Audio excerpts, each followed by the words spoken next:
gente? Maravilha, obrigado. Ricardo, o título da sua palestra é Por que inovar se tornou mais importante do que nunca para a sobrevivência do negócio?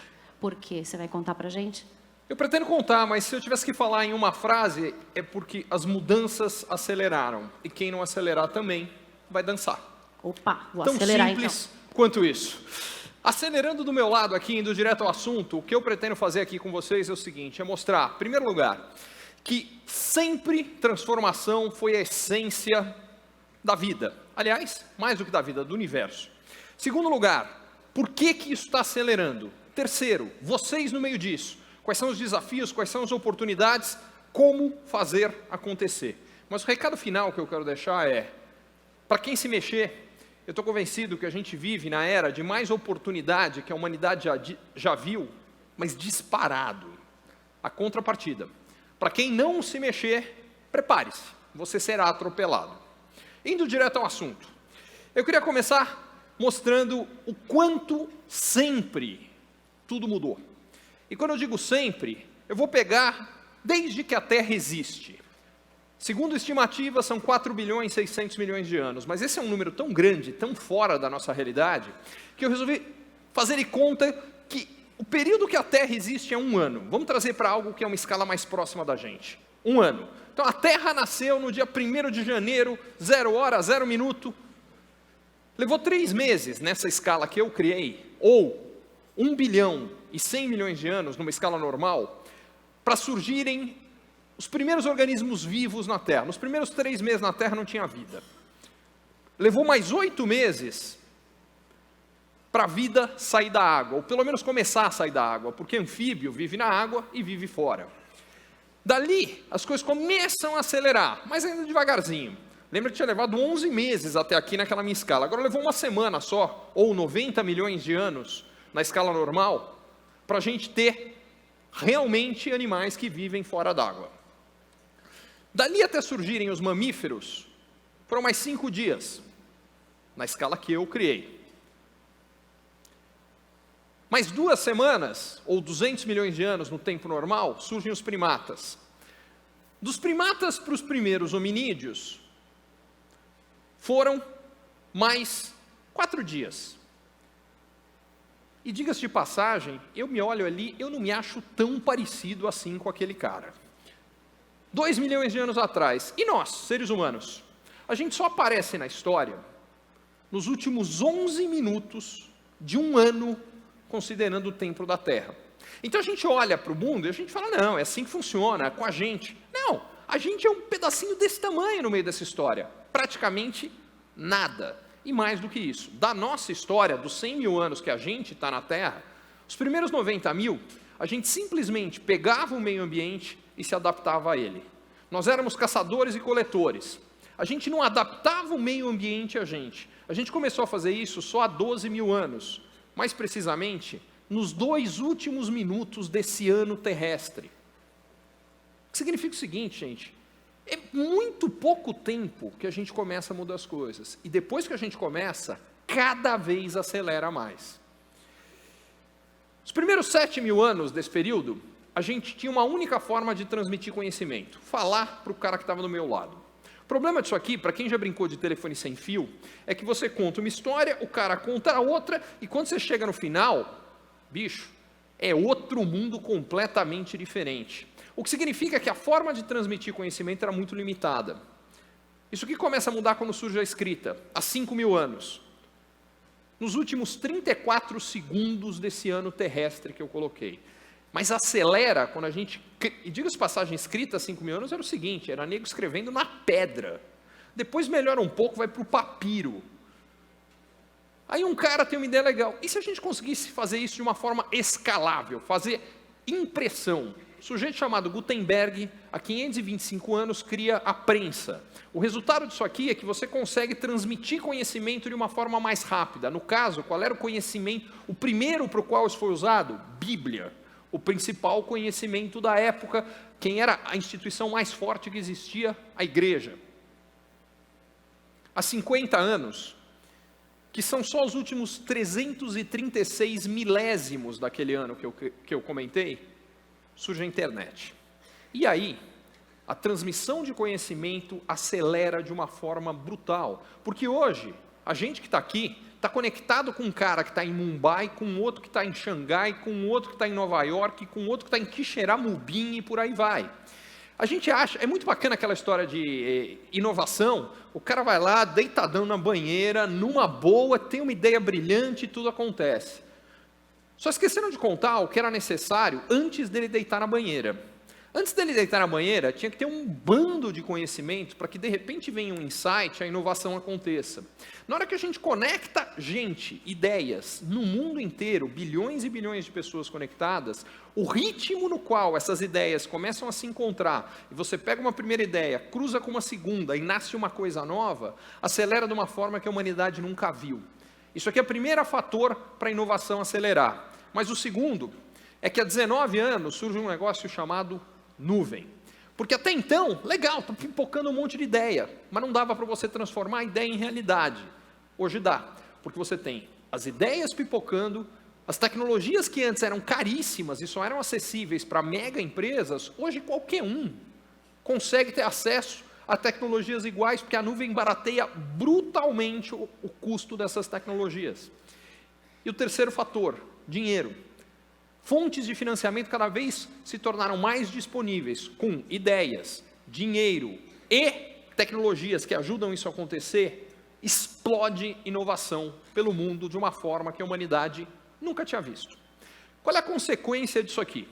A geração de riqueza a partir da aceleração da transformação tecnológica é algo que a humanidade também nunca tinha visto. Agora eu vou pegar uma escala de tempo bem menor, são só os últimos 2015 anos. O que vocês estão vendo ali é o ano zero. O tamanho das bolinhas que vocês vão ver representam a renda per capita global em dólares por ano. Ou seja, no ano zero, quando Cristo estava aqui, as pessoas ganhavam em média 467 dólares, dá menos de $1,50 por dia. Quem ganha $1,50 por dia tem dinheiro para quê? Comida e pouco. Não tem dinheiro para quase nada. Come mal, vive ultra mal, vive pouco. Expectativa de vida eram 27 anos. Pessoas viviam pouco, a população da Terra era pequenininha. Tinha menos gente na Terra do que tem hoje só no Brasil. Eram 200 milhões de habitantes na Terra. Durante os primeiros 1000 anos, não mudou nada.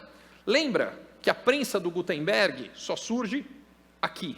É aqui que a gente começa a acelerar a transmissão de conhecimento e, por consequência, começar a gerar um processo de inovação. Até aqui não acontecia, o resultado está aqui.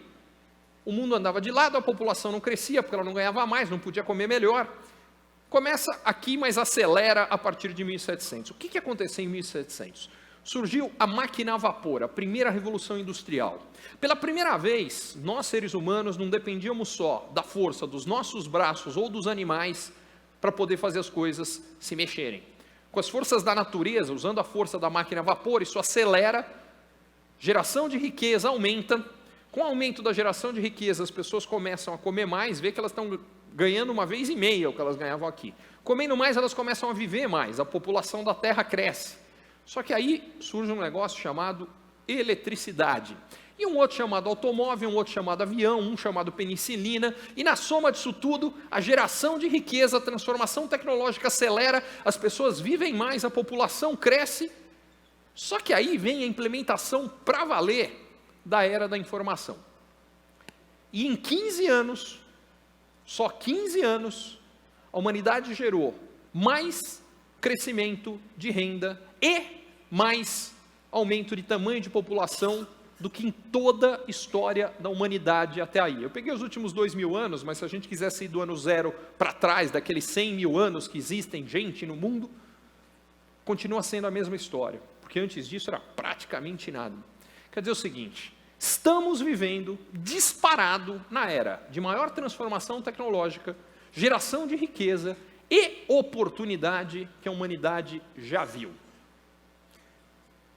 Só que eu queria trazer isso aqui para uma escala ainda mais humana, porque 2000 anos ainda é um negócio meio esquisito. Essa aqui é a minha avó. Minha avó faleceu o ano passado aos 98 anos, e eu quero mostrar para vocês o que aconteceu de transformação tecnológica ao longo da vida da minha avó, lembrando que está acelerando muito, mas só o que aconteceu nos 100 anos da vida da minha avó, para vocês terem uma pequena ideia do que ainda vai acontecer na nossa, que vai ser muito mais do que o que aconteceu lá. Muito bem, minha avó nasceu há 99 anos, no interior do Rio de Janeiro, numa cidade chamada Itatiaia. Quando ela nasceu em Itatiaia, não existia energia elétrica. Para 15 segundos, imagina como seria viver sem energia elétrica. Dá sequer para imaginar. É um negócio, parece tão pré-histórico, que a gente não consegue nem imaginar. Realidade da minha avó. Mas também foi realidade da minha avó, no final da vida dela, começar a ver drones, veículos autônomos, internet das coisas, realidade artificial, e por aí vai. Ela viu isso tudo, desde sem energia elétrica, até tudo que eu comecei a comentar com vocês aqui. Tudo isso é realidade ao longo da vida da minha avó. Agora acelera isso aqui, e tem uma ideia do que está acontecendo. Mas deixa eu ser um pouco mais preciso, eu resolvi pegar um setor, eu podia pegar qualquer um, porque isso está acontecendo em todos, mas resolvi pegar um para deixar mais claro o tamanho das transformações e como elas estão acelerando. Resolvi pegar transporte. A minha avó, na infância, ela precisava estudar. Ela sai de Itatiaia e vem morar em São Paulo, a maior metrópole da América Latina. Qual era o principal meio de transporte durante a infância da minha avó? Como é que ela ia para a escola? Charrete, carroça. Isso aqui para mim é outra coisa da pré-história. O tempo passa. Meu pai, ele está com 75 anos. Como o meu pai ia para a escola? Bonde. Era o principal meio de transporte em São Paulo. Já existia carro, mas pouquíssimos. No caso específico da casa do meu pai, tinha um carro que ficava disponível para o meu avô, quando ele precisasse. Meu avô era obstetra, e podia nascer uma criança a qualquer momento, então ele precisava sair correndo, o carro que tinha era para isso. Esse aqui era o principal meio de transporte. Eu vou para São Francisco, eu acho legal, porque eu vejo o bondinho, e eu acho que eu estou passeando no tempo, quando eu vejo o bondinho. Isso aqui para mim é muito passado. Infância do meu pai. Chegou minha vez. Para quem estiver procurando, eu sou esse aqui, com cara de metido ali no canto da foto. Eu espero que seja má influência daquele do meu lado, com bem mais cara de metido do que eu. Como eu ia para a escola? No Carmanguia do meu pai. Que o meu pai tinha um orgulho desgraçado, já é um carro, mas não parece muito com os de hoje. Meu pai tinha um orgulho desgraçado, eu como todo moleque, morria de vergonha, pedia para ele parar uma quadra antes, não, você vai pegar muito trânsito por aqui, aí eu descia, chegava andando sozinho, a pé, porque era mais bacana. Aí eu fui trabalhar, o tempo passou, eu fui trabalhar na área financeira da Ródia. E aí eu fui trabalhar com um desse aqui. Para quem não sabe o que é, que não tem idade para isso aqui é um terminal de mainframe. Era uma tela que estava ligada num computador mais ou menos do tamanho dessa sala, e que tinha essa telinha verde aí. Aí no meu primeiro dia me explicaram como ia ser meu trabalho. Seguinte, você vai receber um papel datilografado, para quem não sabe o que é, procura no Google. Que aliás não existia na época, diga-se de passagem. Você vai receber um papel datilografado, o faturamento da Ródia, uma das maiores empresas químicas do mundo. Aí você vai pegar faturamento por região, por produto, por área, um escambau a quatro. Você vai lançar no mainframe. Para lançar no mainframe, pega aquele número que você recebeu, mas faz o seguinte, tira os números depois da vírgula e tira os números do milhar. Eu falei, tudo bem, mas por quê? Só lembrando um ponto importante, isso aqui foi em 93, época em que o Brasil ainda tinha hiperinflação. O faturamento da Ródia era de quintilhões de cruzeiros. O problema, o mainframe não era capaz de trabalhar com números tão grandes. Ele não conseguia fazer conta com quintilhão. Ele só ia até quatrilhão. Então eu precisava tirar aqueles números depois para poder lançar. Gente, qualquer calculadora de padaria hoje faz conta com quintilhão. Uma tecnologia que não era disponível para as maiores empresas do mundo, hoje, qualquer um tem. Se você pegar qualquer um que tem um telefone, o número que vai até aquilo ali, até, meu filho adora brincar com isso, por isso que eu sei, acho que vai até 10 elevado a 156 ou 157, é zero que não acaba mais. Está no bolso de qualquer um. A minha segunda função na Ródia ainda era mais divertida. Eu pegava jornais e revistas da época, a maioria não existe mais, para quem tem idade, um deles, por exemplo, Gazeta Mercantil e tantos outros. E aí eu pegava e separava as notícias por setor. Então, eu pegava as notícias de educação e botava na pasta de educação. Pegava as notícias de agronegócio, pasta de agronegócio. Setor automotivo. Separava dentro de subpastas por empresas. Para que eu fazia isso? Porque se eu quisesse saber o que estava acontecendo com a Ford, eu ia lá e eu pegava a pasta de setor automotivo, abria na subpasta da Ford. Era a única forma de saber o que estava acontecendo com a Ford. Eu fazia isso na Ródia. Cada grande empresa brasileira tinha alguém fazendo isso. Não era só no Brasil, era no mundo inteiro. No mundo inteiro, milhões de pessoas, como eu, passaram, no meu caso 1 ano, mas deve ter gente que fez isso mais do que isso, fazendo o que é chamado de clipping. O que a gente levou anos, milhões de anos somados fazendo, o Google faz em 1 nanosegundo, mas muito melhor do que a gente. O que significa que ninguém perde tempo com isso hoje. E pode gastar esse tempo com coisas que são muito mais produtivas. A produtividade vai lá em cima, mas eu quero voltar para transporte. Para isso, agora eu quero trazer a minha filha. Quando ela tinha 1 ano e meio, ou 2, hoje ela tem 6 anos. Aconteceu uma cena naquela idade que eu nunca mais vou esquecer. A minha filha pegou uma revista e começou a cutucar, cutucou. Depois ela começou a passar o dedo. Depois ela jogou a revista longe. E eu não entendi nada. Aí eu fui conversar com ela. Depois de uns 10 minutos de conversa, finalmente eu entendi o que estava acontecendo. O que está acontecendo é que a minha filha, ao contrário de mim e de todos nós que estamos nessa sala, ela é nativa digital. Ela nasceu junto com o mundo digital. Nós não. A gente foi convertido, a gente aprendeu depois, a gente se adaptou. Ela já nasceu com isso. Qual é a diferença?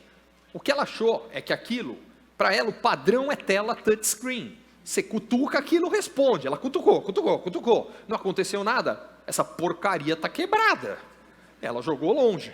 Brava como só uma menininha de 1 ano e meio ou 2 é capaz de ficar. Quem tem sabe o que eu estou falando. Quem não tem, vocês vão lembrar de mim quando chegar a sua vez.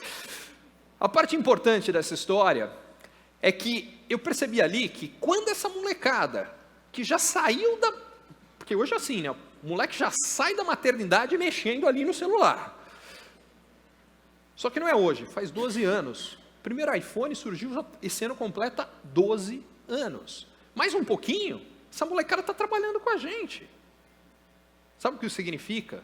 Está acelerando? Espera que você vai ver o que vai acelerar daqui a pouco. Vai acelerar muito mais quando esse pessoal entrar para valer no mercado de trabalho. E falta pouco. Mas vamos voltar para transporte. A minha filha certamente ainda vai para a escola num veículo autônomo, num veículo sem motorista. Mas não precisa ser esquisitão que nem esse, com essa coisa estranha em cima ali. É um carro que nem qualquer outro, só que não tem motorista. Isso aqui já é realidade. Aliás, desde o ano passado, se você pegar uma estrada nos Estados Unidos, se olhar para o lado, tem uma grande chance que de repente você olha e você vai ver um caminhão rodando do lado na estrada, mas que não tem motorista. Agora, para nós que não nascemos digitais, isso aqui é uma história tão esquisita, tão estranha, que o que acontece por hora? A gente faz o seguinte, os caras deixam no caminhão, sentado no banco do passageiro, ali, meio com cara de idiota, porque ele não está fazendo nada, um sujeito, só para a gente não achar que o caminhão foi tomado por uma entidade ou alguma coisa assim. Porque para a gente, ó, o caminhão está andando sozinho, esse negócio está esquisito. Isso aqui é passado. Eu fiquei sabendo que no 2º semestre a Local Web está pretendendo fazer o evento dela, isso é por minha conta, tá? Eu estou brincando aqui. Mas está pensando em fazer em Los Angeles ou Las Vegas. Se acontecer, na hora que você for embora, vai para casa de Uber, mas Uber Air. Começa a funcionar no 2º semestre desse ano nas 2 cidades, drones não tripulados de 4 lugares que pegam você onde você quiser e deixam você onde você quiser. E se a sua reação é falar, mas eu não entro num negócio desses, mas nem morto, foi exatamente o que toda a geração da minha avó falou quando inventaram o automóvel. Não tem cavalo? Não entro nessa máquina, mas nem morto. Vai que isso fica louco e resolve me levar para alguma coisa? Não vou fazer isso. De lá para cá, quase ninguém entrou num automóvel. Agora, de repente, você não quer esperar isso tudo, ou de repente você fala, tudo bem, Ricardo, mas isso aí nos Estados Unidos, aqui é uma realidade muito diferente. Não é não. Uma das empresas que faz o Uber Air é a nossa Embraer. E talvez você não queira esperar. Não espera não. Faz o seguinte, entra na internet agora, entra num site japonês e desde o ano passado você já pode comprar o seu próprio drone individual de um lugar. Se eles entregarem a tempo, você já sai desse evento e vai para casa de drone. Não sei se vai dar tempo para isso. Agora, e se você quiser fazer uma viagem mais longa, você não está indo para casa? Você quer ir daqui para o Rio de Janeiro. Vai de Hyperloop. O que é o Hyperloop? O Hyperloop é um tubo, aí você tira o ar do tubo e deixa no vácuo. Coloca uma cápsula, essa cápsula que você está vendo. Aí, a cápsula, ela não toca o solo, porque ela se transporta por eletromagnetismo. Como ela não tem a resistência nem do ar e nem do solo, primeiro ela gasta menos energia, segundo ela vai bem mais rápido. A energia do Hyperloop vem das placas solares que ficam na parte externa do Hyperloop. Então ele pega a energia, dá um empurrão para a cápsula entrar em movimento, mas como não tem atrito nem do ar nem do solo, ele não perde energia no meio do caminho. Como ele não perde energia no meio do caminho, depois que você deu um empurrão, você não precisa colocar mais energia. E na hora que ele vai brecar, você recaptura essa energia. Traduzindo, praticamente toda a energia gerada pelos painéis solares é colocada no linhão de energia. Isso aqui é positivo em geração de energia. Mas tem mais um detalhe. O segundo detalhe é o seguinte, eu falei que ele vai mais rápido porque não tem resistência, eu esqueci de contar quanto. É mais ou menos a velocidade do som, mais ou menos 1.500 km por hora. Traduzindo, você toma o café da manhã em casa, pega o Hyperloop, em 15 minutos você está no Rio de Janeiro, faz a reunião, pega o Hyperloop de volta e almoça em casa. Mas de repente você quer ir para um lugar ainda, isso aqui, se você falar, não, tudo bem, Ricardo, mas vai demorar muito. Não, o primeiro entra em operação entre Dubai e Abu Dhabi esse ano. Tá bom, mas no Brasil vai demorar muito. Não, o centro de pesquisa de transporte de carga dessa empresa aqui, a HTT, é em Minas Gerais. Qual é o país que vocês conhecem com mais déficit de transporte de carga e, portanto, com mais oportunidade para uma nova tecnologia? Sabe o que aconteceu com o telefone? Muita gente nunca teve um telefone fixo. Foi direto para o celular. É mais ou menos o que vai acontecer no Brasil. Muita gente nunca viu um trem. Vai ver direto o Hyperloop. É mais ou menos a mesma história. Só que, de repente, a viagem que vocês querem fazer é mais longa. Vocês querem ir daqui para, sei lá, Tóquio. Não tem problema. Vai de foguete. O negócio é o seguinte. Você pega o foguete aqui, ele sai de órbita em São Paulo, volta a entrar em órbita em Tóquio, desce 15 minutos. Não, mas isso aqui, Ricardo, vai levar 200 anos. Não. Segundo o Elon Musk, faltam mais 9. E eu reconheço o Elon Musk anda meio esquisitão de um tempo para cá. Mas quando ele falou isso, há um ano ele ainda não estava. Meu ponto com essa história é o seguinte, até hoje, por mais esquisitão que eu reconheço que ele anda, tudo que ele falou no passado aconteceu. Segundo ponto importante, talvez você esteja preocupado com o preço da viagem. Não fique. Segundo ele, vai custar algo mais parecido com uma viagem de classe econômica do que de executiva. Como é que é possível, Ricardo? Entre o tempo do negócio sair, levantar voo, você precisa colocar as pessoas no foguete, tirar do foguete, entre tudo isso, o tempo que a gente tem aqui, mais ou menos,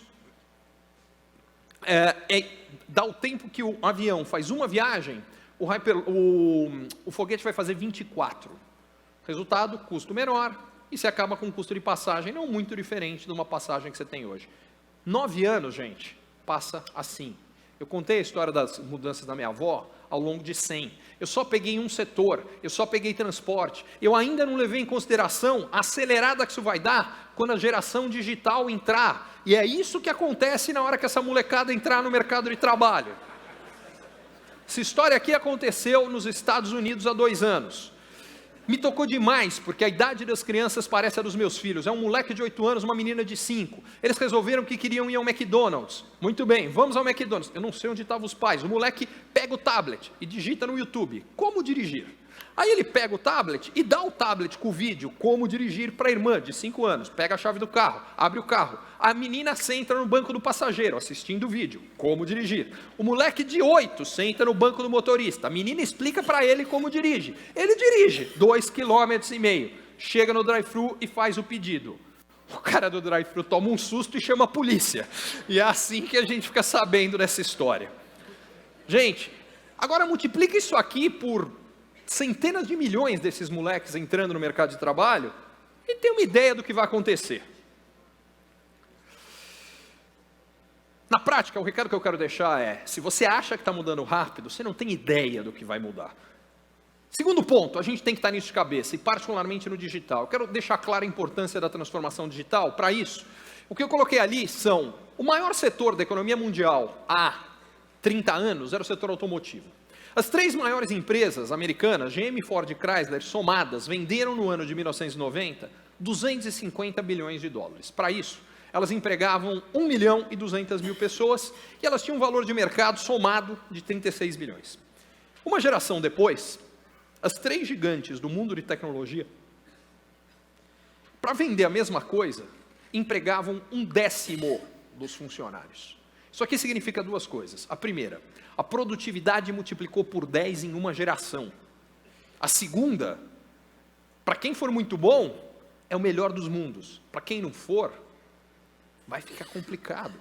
O que significa o seguinte, se antes era importante a gente se atualizar, a gente estar preparado, a gente participar de eventos que nem isso aqui, hoje é isso ou você já era. Segundo ponto, ou terceiro ponto, o valor de mercado das empresas dá 30 vezes mais. Por que ele é tão maior? Porque o limite de crescimento do digital é muito menor, em geral as margens são maiores.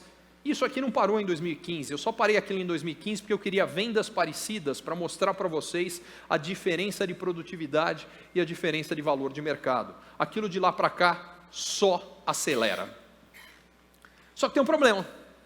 E o problema é o seguinte, está tudo muito bacana, mas o valor de geração de mercado de toda vez que a gente tem uma boa história, sobe mais ainda do que a boa história. Prova do pudim? Estouro da bolha da Nasdaq em 99, 2000, 2001. Uma pergunta aqui, a internet mudou nossas vidas? Por que então estourou a bolha das empresas.com em 99, 2000? Por uma razão muito simples, porque os preços subiram muito mais ainda do que justificava. E o meu ponto aqui é, eu vejo essa história se repetindo. Por que isso é importante?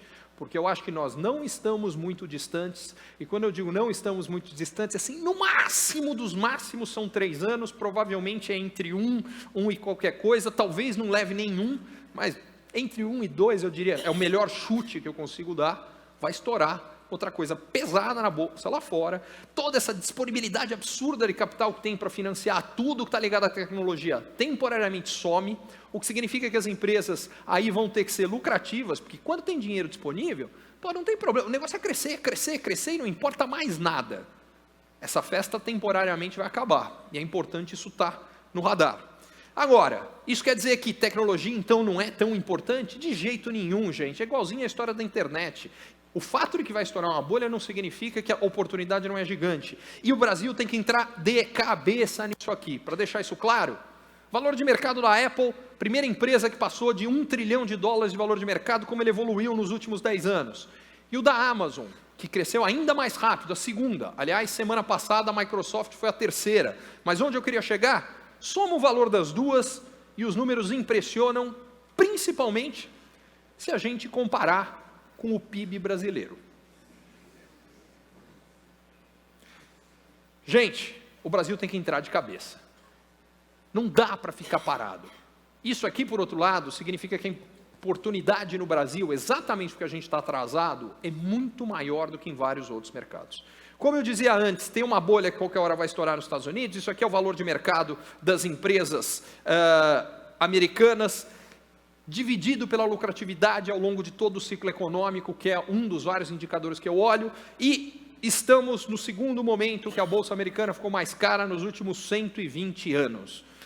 Qualquer hora vai ter um estrago. Falando em estrago, falando em estrago, vamos lá, porque de fato tem muito estrago. Aliás, eu acho que tem 2 lados, vamos lá. O primeiro lado disso aqui é que a capacidade do governo de criar os seus próprios estragos aqui é uma coisa que eu acho que eu nunca tinha visto. Os caras andam com a própria casca de banana, ninguém precisa jogar para eles, ele anda e pisa em cima. É um negócio, todo dia tem um novo. Agora, a contrapartida disso aqui, preciso reconhecer os 2 lados. Se por um lado, no lado político, de gestão política, é uma bagunça franciscana, aliás, tem uma solução. Você quer que o Brasil dê certo? Se alguém... Eu não sei se tem hacker aqui nessa sala, se der para hackear as contas de Twitter da família Bolsonaro, o Brasil dá certo, está garantido, é tudo o que precisa. Mas onde eu queria chegar com isso aqui? O negócio é o seguinte, apesar disso aqui, eu preciso reconhecer o outro lado. Qual é o outro lado? A gente tem um governo que tem uma equipe econômica de primeiríssima, que tem uma equipe técnica que funciona no Judiciário, que funciona no Ministério da Agricultura, que funciona no Ministério da Saúde. E, mais o segundo ponto, o Bolsonaro, para a sorte dele, ele não herdou o Brasil da Dilma, ele herdou o Brasil do Temer. Não que eu seja fã do Temer, fiquei contente com o que aconteceu com ele há umas semanas, mas preciso reconhecer também. O Temer herdou 3 mega problemas macroeconômicos, mas resolveu 2. Ele resolveu um problema de inflação, que o Brasil tinha e não tem nesse momento, resolveu um problema de contas externas, só que ele não resolveu o terceiro. O terceiro se chama contas públicas. O governo da Dilma gastou o dinheiro que o Brasil tinha e gastou o dinheiro que o Brasil não tinha. O governo ficou quebrado. Como é que você resolve o problema de contas públicas? Tem 2 soluções. Ou aumenta o que o governo arrecada, ou diminui o que ele gasta. A primeira solução no Brasil não dá. Por que não dá? Porque entre 156 países emergentes, o Brasil já é o terceiro que mais cobra imposto no mundo. Tem que cortar gasto. Qual é o maior gasto disparado? Previdência. Pô, Ricardo, mas a gente contribui com um montão com a Previdência. Como é que pode estar faltando dinheiro? Pelo seguinte, a gente contribui com um montão. A gente contribui anualmente, se eu somar, INSS, governos, Previdência Pública, do governo federal, estadual, municipal, civis, militar, joguei tudo lá dentro. Esse ano a gente vai contribuir com mais de 650 bilhões de reais. Só que a gente vai gastar mais de 1 trilhão e 50 bilhões de reais. Gente, faltam mais de 400 bi. Provavelmente esse ano vai chegar mais, o ano passado foi 400 e pouco, esse ano deve chegar mais perto de 450. De onde sai o dinheiro? Sai de educação, dinheiro que foi arrecadado para educação, para saúde, para saneamento, para segurança, vai para complementar os benefícios de previdência. Essa conta não fecha e fica cada vez pior. Por quê? Por 2 coisas que eu vejo nessa sala. Primeira coisa, antes de mais nada, deixa eu fazer 2 perguntas rápidas para vocês. Primeira pergunta, eu quero saber o seguinte, quantos irmãos tinham os avós de vocês? Falem alto, quero ouvir. 10, 11, 13, 17, 3, 5, ótimo, muito bem. Agora eu quero saber o seguinte, quantos filhos vocês têm? 2. 1, 0, muito bem, você que falou 0, é esse cara que vai pagar a nossa Previdência. Eu queria estar brincando, eu não estou. Como é que funciona a Previdência Pública? Nós que estamos trabalhando aqui hoje, pagamos a Previdência da geração que trabalhou ontem, a geração dos nossos pais, na expectativa de que quem vai pagar a nossa? A dos nossos filhos. No meio do caminho acontecem 2 mudanças sociais sensacionais, mas caóticas para a Previdência. Primeira mudança que eu vejo nessa sala é muito simples. Eu não consigo dizer o número, mas tem um monte de mulher nessa sala. Se esse evento acontecesse há 60 anos, na geração dos nossos avós, teria um monte de mulher nessa sala? A mulher entrou com tudo no mercado de trabalho. Sensacional. Mais gente, mais talento, perspectiva diferente, fantástico. Mas tem um efeito colateral importante. Conta uma coisa para mim, é possível trabalhar como vocês trabalham e ainda por cima ter famílias de 7, 11, 13, 17 filhos, como estavam comentando aqui? Conta para mim como.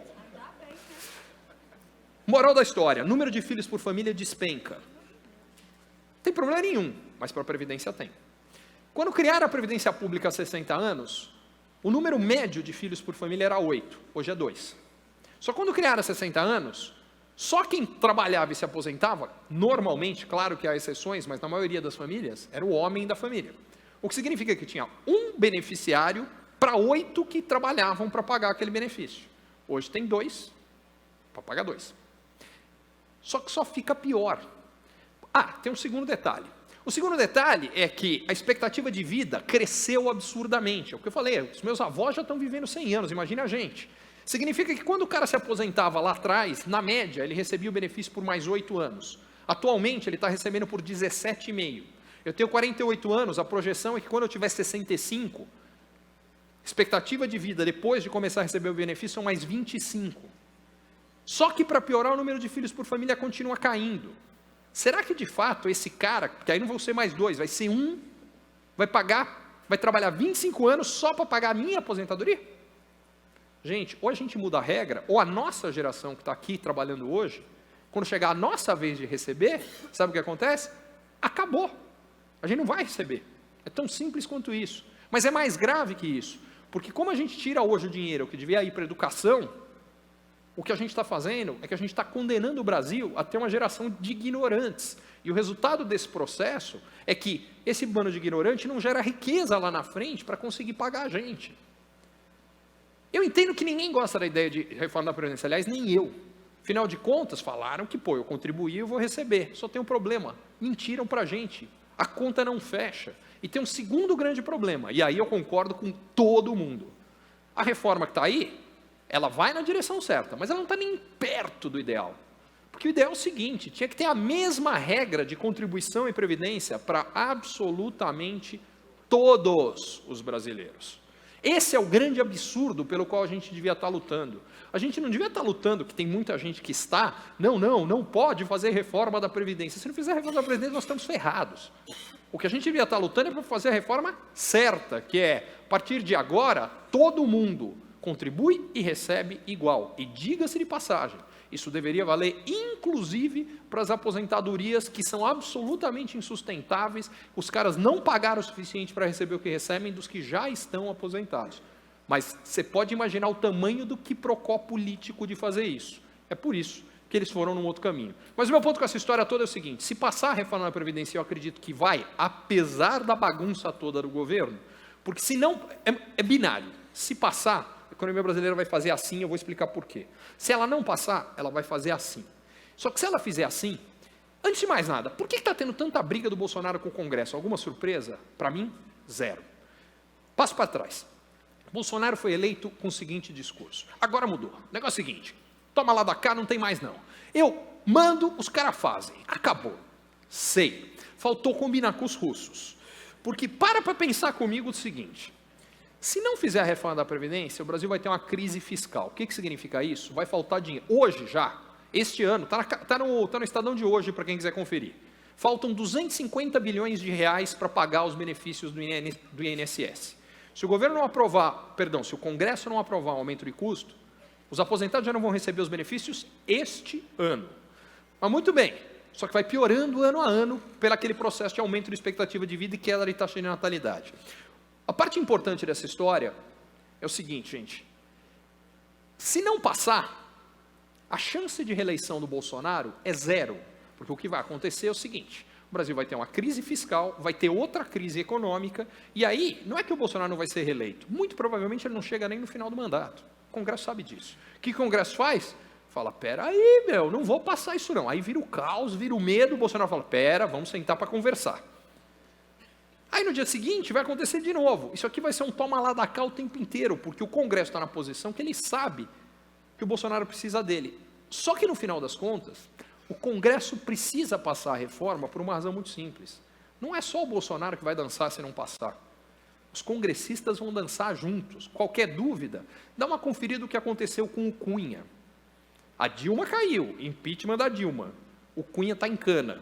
Vai acontecer de novo, tem mais de 100 caciques do Congresso hoje, com investigação, rolando solto a respeito deles. Se eles jogarem o Brasil em outra crise econômica, a população vai ficar louca da vida e vai sobrar para eles. O que significa para mim que vai ter, não sei, será que vai, será que não vai? Mas aos 45 do segundo tempo, eu acho que esse negócio passa. E aí, quando eu dizia que o Brasil não herdou, que o Bolsonaro não herdou o Brasil da Dilma, qual é a grande vantagem? Eu quero mostrar para vocês qual é o Brasil da Dilma. Para isso eu vou comparar o desempenho do governo Dilma, ou da economia, no governo que veio antes e no governo que veio depois. Não tem conotação política, o governo que veio antes é do mesmo partido. E o que veio depois, aliás, foi eleito junto com ela. Muito bem. Antes, em branco, expectativas. O que a gente vê aqui? Expectativa em branco, no dia 31 de dezembro, para quanto o Brasil cresceria no ano seguinte, em verde, quanto cresceu. A gente tem uma exceção e duas tendências. Exceção 2009. A expectativa caiu de 2008 para 2009, a realidade foi pior ainda. Esperamos marolinha, tomamos tsunami. Mas, num ponto, o Lula estava certo. Ele falava, isso aqui foi causado pela crise financeira global, externa, não tem nada a ver com a gente. É verdade, foi isso mesmo. Se eu tirar esse ano, duas tendências ficam claras. As bolinhas estavam subindo, e elas estavam subindo porque todo santo ano a barra estava acima da bolinha. Em outras palavras, todo santo ano o que acontecia era melhor do que as pessoas achavam que ia acontecer. E aí elas subiam a expectativa para o ano seguinte. Começa o ano, é uma expectativa, cresceu mais, sobe para o ano seguinte, o Brasil cresce mais, sobe para o ano seguinte, o Brasil cresce mais, Cristo vira foguete, capa da Economist, só vai dar Brasil, não tem para ninguém, é nós na fita, mano, Dilma tomou posse. Ano sim, ano também, expectativas caem, realidade é pior ainda do que a expectativa. Gente, o que vocês estão vendo aqui é um ciclo econômico completo, 2 fases. A primeira fase, a coisa vai melhorando, melhorando, melhorando, e a parte importante, normalmente na fase ascendente do ciclo econômico, as surpresas são boas. Não é só que melhora, melhora mais do que as pessoas acham. E na fase descendente, não é só que piora, piora mais. Por que isso importa? Começamos uma nova fase ascendente em 2017. E o que aconteceu? O Brasil foi bem? Não. Mas ele cresceu o triplo do que as pessoas imaginavam. A expectativa era 0,4, ele cresceu 1,2. Num ano que começou com a delação premiada no Marcelo Odebrecht, a delação do fim do mundo em janeiro. Em maio a gente teve reprise do fim do mundo com o Joesley Batista. Em agosto, o terceiro fim do mundo do ano com o bunker do Gedel. 3 fins do mundo depois, crescemos o triplo do que imaginava. Só tem 4 situações, eu fiz um estudo de 180 países, 120 anos, tem 4 situações nas quais, na fase ascendente, em vez da economia ir melhor do que as pessoas acham, ela vai pior. A primeira, uma crise internacional como a que está lá. É o que mais me preocupa hoje. Segunda possibilidade, guerra. Acho que o Brasil não vai entrar em guerra. Terceira possibilidade, um caos político. Eu falei caos, eu não falei crise. Lembra, Marcelo Odebrecht, mais Gedel, mais Joesley é pouco. Tem que ser bem pior que isso. Pode acontecer no Brasil? No Brasil pode tudo. Mas para um governo em primeiro ano de mandato, eu não consigo ver uma crise política deste tamanho. Só veja uma forma dele acontecer. A reforma da Previdência não passa. O Paulo Guedes pede demissão e fala, tchutchuca é a mãe. E aí vai embora, não quer saber, dá uma crise de confiança desgraçada, o Brasil afunda. Pode acontecer? Pode. É o mais provável? Não acredito. Qual é a última possibilidade que um país cresce menos do que a expectativa quando algo paralisa o país? Normalmente é uma guerra civil. O ano passado não teve guerra civil no Brasil, mas o Brasil ficou paralisado pela greve dos caminhoneiros. Ela fez o PIB brasileiro crescer 1,1 ponto percentual menos do que ele teria crescido sem a greve. Pode acontecer de novo? Pode. Pode ter o efeito do ano passado? Duvido. Por quê? Porque daquela vez ela teve o apoio da população e durou muito mais. Não acredito que vai ter de novo por 2 razões. Primeiro, dessa vez a população já sabe que quem paga a conta é ela. Segunda razão, mudou o presidente. Não sou nenhum grande fã do Bolsonaro, mas preciso reconhecer uma coisa, a popularidade do Bolsonaro é 10 vezes o que era a popularidade do Temer. O que isso significa? O Temer conseguiu um negócio que eu achei que era proibido por lei. Ele tinha 3% de popularidade. Era ele, o filho e a esposa. A mãe dele já não gostava mais dele. Era metade da popularidade mais baixa que a Dilma já teve. Sabe? Isso tinha que ser proibido, não é possível. O que significa o seguinte, qualquer coisa contra o governo tinha o apoio da população. Dessa vez, não vai acontecer, o Brasil está dividido agora. O que significa o seguinte, não vejo esse risco sendo importante. Se isso não acontecer, o que nós vamos ter, uma vez passada a reforma da Previdência, é a economia acelerando, crescendo mais do que as pessoas imaginam. Eu estou com pouquíssimo tempo, então vou falando em acelerar, eu falei super devagar até agora vocês vão ver o que é falar rápido. Aquilo mostra o último ciclo econômico brasileiro, ele se divide em 2 fases. A primeira fase, a economia afunda, até que ela acha um fundo do poço. Há 8 trimestres o Brasil cresce, mas cresce pouco. Vai continuar crescendo, isso aqui até o final do ano passado, ainda não saiu o dado do primeiro trimestre, mas ele cresceu pouquíssimo, se cresceu. O segundo trimestre vai ser a mesma coisa, por quê? Porque antes de passar a Previdência, está todo mundo desconfiado, esperando para ver, será que vai mesmo? Eu não sei, sei lá. Depois que passar, isso acelera. Por outro lado, se não passar, faz assim. É que eu acho que a chance de não passar é bem menor. É possível? É, mas é bem menor. Só que tem um segundo ponto importante. O ciclo econômico, como eu dizia, tem 2 fases. Primeiro afunda, depois cresce. Só que na fase de expansão, ela se subdivide em 2. A primeira subfase, o Brasil está aqui hoje, tá? A primeira subfase é só recuperar o que a gente perdeu. Ninguém está satisfeito, o desemprego está alto, as empresas, muitas delas têm resultados muito piores do que tinham antes, está todo mundo insatisfeito. Sabe quando o brasileiro vai ficar otimista, contente com a vida, feliz? Lá em cima, na fase de prosperidade, principalmente no final, só vai dar Brasil, Cristo vira foguete, não tem para ninguém. Sabe qual é o problema? Quando aquilo chega, está perto do momento, aliás, é onde os Estados Unidos estão hoje, diga-se de passagem, está perto do momento que a montanha-russa vem para baixo. A grande oportunidade, gente, não está lá em cima, a oportunidade está aqui, porque aqui você surfa tudo aquilo lá para cima. Mas não, as pessoas entram no fim da festa, apagam a luz, e é assim que funciona o negócio. Se você quiser entender isso melhor, eu publiquei um livro que explica essa história dos ciclos, por que o Brasil foi tão mal, chamado Depois da Tempestade. Eu vou só pegar uma aguinha rápida aqui e vou em frente. Isa, passa essa água para mim, por favor. Obrigado. Aliás, uma salva de palmas, é aniversário dela hoje.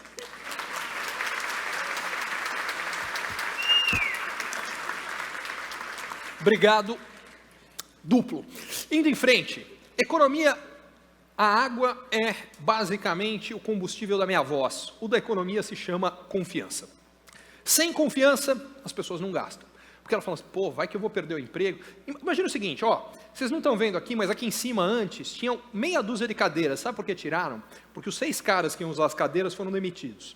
Eu estou perguntando se eu sou o próximo. Como eu estou com medo de perder o emprego, assim que eu sair daqui, eu vou comprar um carro novo, não é isso? Na hora que eu não comprei o carro, a montadora não precisa fazer. Ela manda embora o operário, aliás, manda embora também o vendedor. Aliás, a Ford recentemente mandou embora 2.800 operários. Cada um deles ia comprar um apartamento, não vai mais.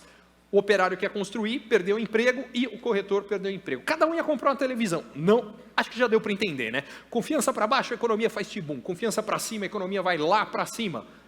Daqui para frente eu divido os meus gráficos em 3 fases. Antes, durante e depois da Dilma. Fica muito claro a direção da economia brasileira. Antes da Dilma, a confiança era mais alta que o Brasil já tinha visto. Dilma tomou posse, entregou o Brasil com a menor confiança da história. Quando a confiança para de cair, inverte a direção, começa a subir. Aliás, é quando todas as curvas econômicas invertem a direção no Brasil, dezembro de 2015. Por quê? Porque no dia 3, o então presidente da Câmara dos Deputados, Eduardo Cunha, deu entrada ao processo de impeachment. De lá para cá, Dilma vai embora, as coisas vão melhorar. A confiança começa a melhorar e a economia também. Só uma parte. Um país que precisa do Eduardo Cunha para retomar a confiança é brincadeira. Lembra que a Dilma herdou o Brasil com a maior confiança da história? O Brasil nunca antes na sua história tinha gerado tantos empregos. Teve só um problema, ela tomou posse. E de lá para frente, o Brasil nunca destruiu tantos empregos na sua história. O impeachment andou e os empregos voltaram, e quando os empregos voltam, volta o consumo. Além dos empregos, está voltando o crédito. Por que está voltando o crédito? Porque a taxa de juros, ao longo do governo Dilma, a taxa de juros para cima e avante. Resultado, inflação, inflação, inflação, os juros vão lá para cima. Juros altos, crédito caro, as pessoas param de comprar, recessão, recessão, recessão. Só que aí o impeachment anda, o dólar que estava em 4,20 cai para 3, a inflação despenca, ela vem lá para baixo, o resultado, juros estão os mais baixos da história do Brasil, passou a Previdência, não tem mais preocupação com calote brasileiro, porque aí está resolvido o problema das contas públicas, os bancos vão acelerar no crédito, com mais crédito, mais consumo, mais investimento, e o Brasil vai voltar a crescer e surpreender e crescer mais do que as pessoas imaginam, igualzinho aconteceu de 2004 a 2010. O que me traz ao gráfico mais importante dessa apresentação, pelo menos da parte econômica. Tem a parte de tecnologia, da parte econômica é o mais importante. Eu quero tirar daqui 3 lições. Uma lição política, uma lição econômica e uma lição de negócios. Eu quero começar falando da política e econômica, e elas são as seguintes. Todas as vezes que a economia brasileira afundou, aconteceram 2 coisas. Ela afunda, o presidente ou ditador que está no poder cai, não tem nenhuma exceção, todas as vezes isso acontece, e na sequência, todas as vezes, a economia cresce muito mais do que as pessoas imaginam na sequência. Vamos ver? Primeira vez que isso aconteceu foi, no final dos anos 20, o Brasil estava crescendo a quase 10% ao ano. Quando teve a Grande Depressão, em 1929, a creche da Bolsa Americana, a depressão nos anos 30, a economia brasileira tem a sua primeira depressão econômica, e quem caiu não foi só a economia. Caiu também a democracia. Getúlio Vargas aqui deu o golpe no início dos anos 30, inicia uma ditadura que ele sustenta até a economia cair de novo em meados dos anos 40. O que acontece aqui? Cai a ditadura do Vargas. Só um detalhe. Despencou a economia, começou uma ditadura do Getúlio Vargas. Vocês acham que alguém era otimista com a economia brasileira nesse momento? Ninguém. 3 anos depois, a média de crescimento da economia brasileira deu 7,5% ao ano. Cai a ditadura do Vargas. Bacana, voltou a democracia, mas tem um problema. O mundo está destruído pela Segunda Guerra Mundial. Ninguém era otimista. 3 anos depois, o Brasil cresceu mais de 7. Despenca outra vez. Aliás, vai crescendo, vai sustentando a democracia, despenca. Meados dos anos 60, que aconteceu em 1964, golpe militar. Você acha que alguém era otimista com a economia brasileira depois do golpe militar? Duvido. 3 anos depois, crescimento mais de 7.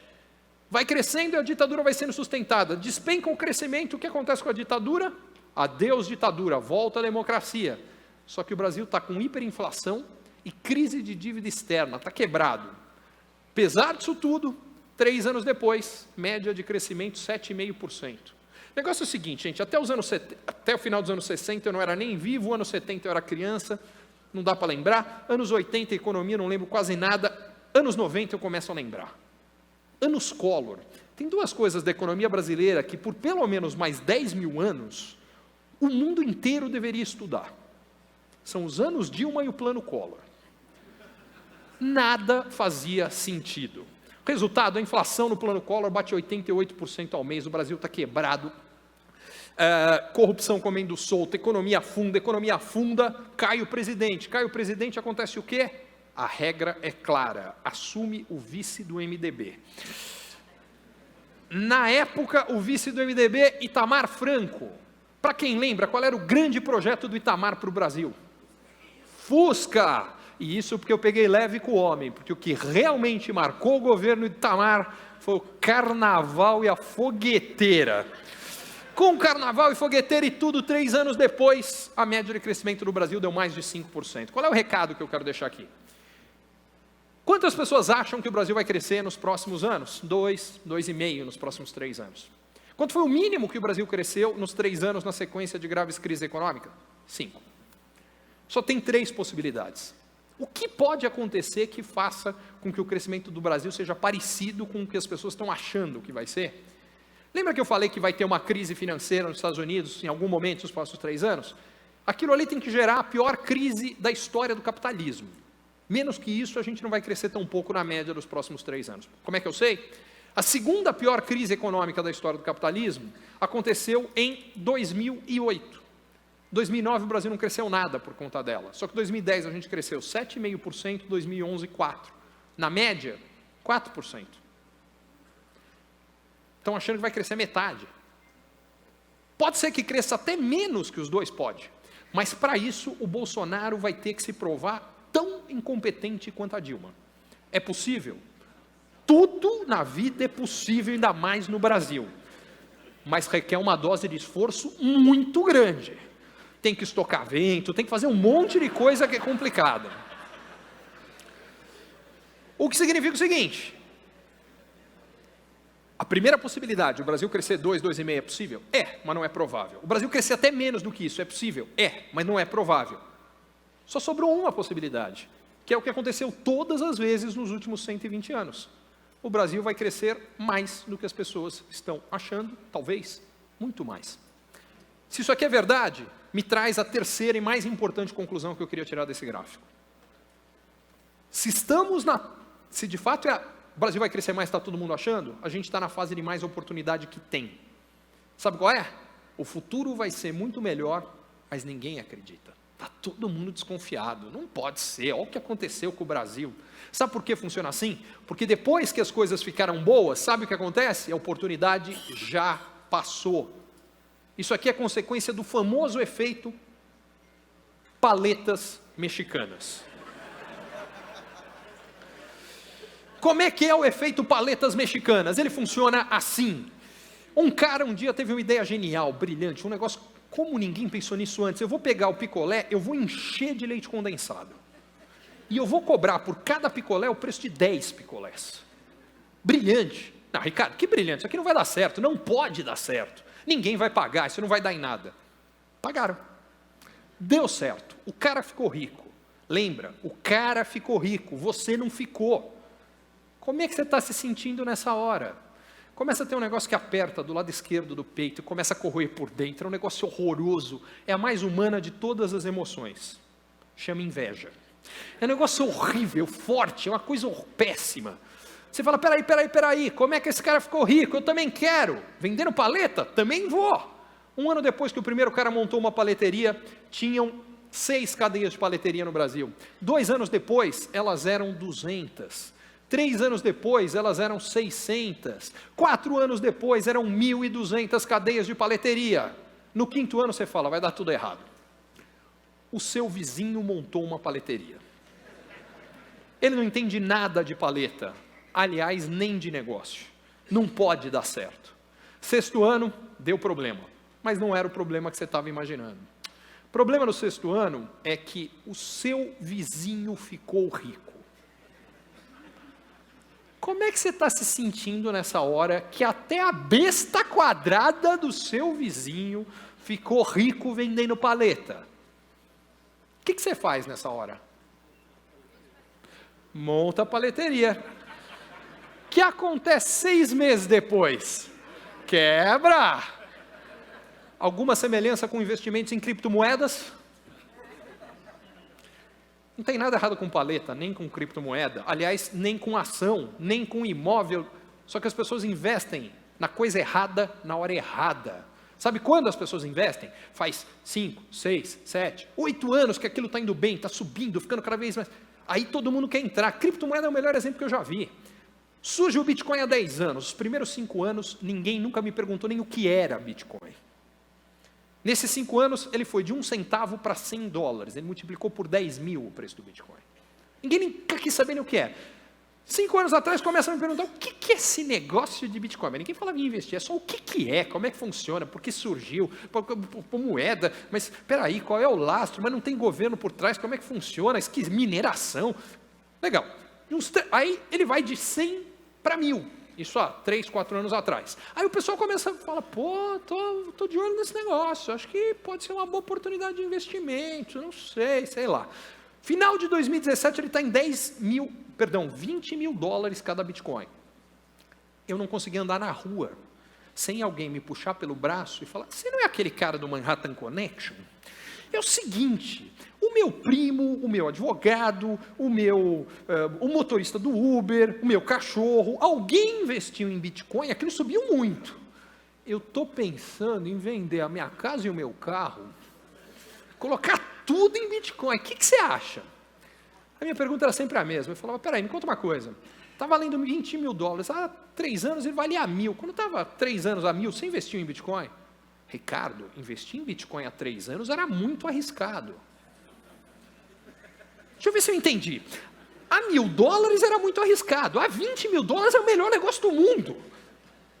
E lá para cá o negócio despenca e vem a 3 mil de volta. Onde eu quero chegar com essa história, gente, é o seguinte. Quando as oportunidades são grandes?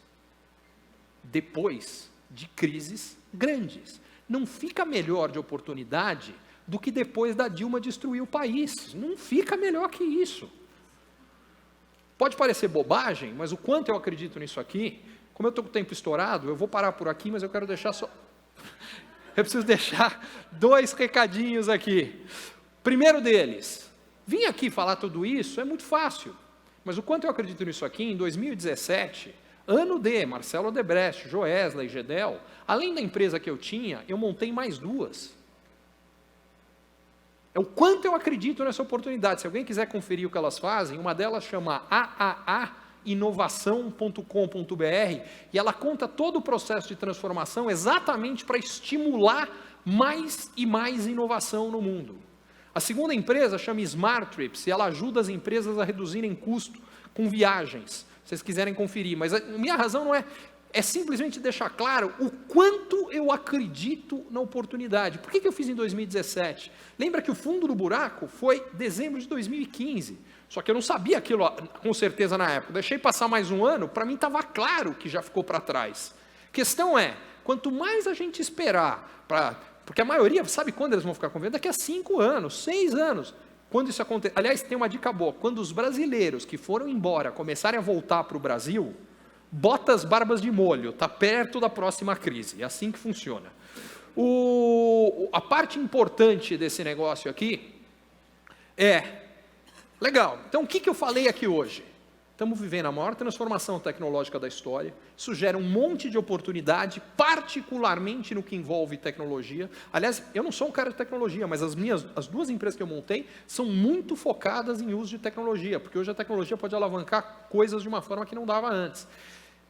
Terceiro ponto, Brasil vai crescer provavelmente mais do que as pessoas imaginam. Quarto, ninguém acredita nisso, não fica melhor do que isso. Oportunidade não fica maior do que essa. Mas aí vem meu último ponto. Oportunidade para quem fizer. Porque se tem uma frase que eu não gosto, é quando as pessoas dizem que crise traz oportunidade. Isso aqui cria uma ilusão. Eu espero sentado e a crise vai jogar a oportunidade no meu colo. A chance disso acontecer é zero. Imagina uma situação de um cara que comia demais, fumava demais, bebia pacas, não fazia exercício e teve uma crise cardíaca. Vocês estão sentindo a oportunidade? Gente, o cara está com medo de morrer, uma dor no peito desgraçada. Foi para a sala de cirurgia, deu tudo certo. O que importa é o que ele vai fazer agora. Primeira possibilidade, como fazer agora, Ricardo? Eu sobrevivi, agora eu estou com a vida que nem antes. Se ele fizer isso, o que acontece com ele na próxima? Já era. Segunda possibilidade, daqui para frente, ele parou de fumar, ele faz exercício, come menos, bebe menos. Se ele fizer isso tudo, quem criou a oportunidade? Foi a crise ou foi ele? A pergunta que eu quero deixar para vocês aqui é o seguinte: sim, eu acho que o Brasil vai crescer mais, acho que tem um monte de coisa acontecendo, mas sozinho, isso não vai fazer nada por vocês. Quem tem que fazer isso por vocês são vocês. E a minha pergunta é: como, em cima disso tudo, vocês vão criar as próprias oportunidades? O que vocês vão fazer para inovar mais, para melhorar produto, para melhorar serviço, para melhorar a equipe, para melhorar a situação financeira? O que vocês vão usar esse evento para fazer melhor? Porque isso acontecendo, eu estou convencido que vocês vão nadar de braçada. Mas só e apenas se isso acontecer. E o que eu tenho certeza, o que eu desejo para todos aqui é: façam acontecer. Muito obrigado, tremendo prazer estar aqui com vocês.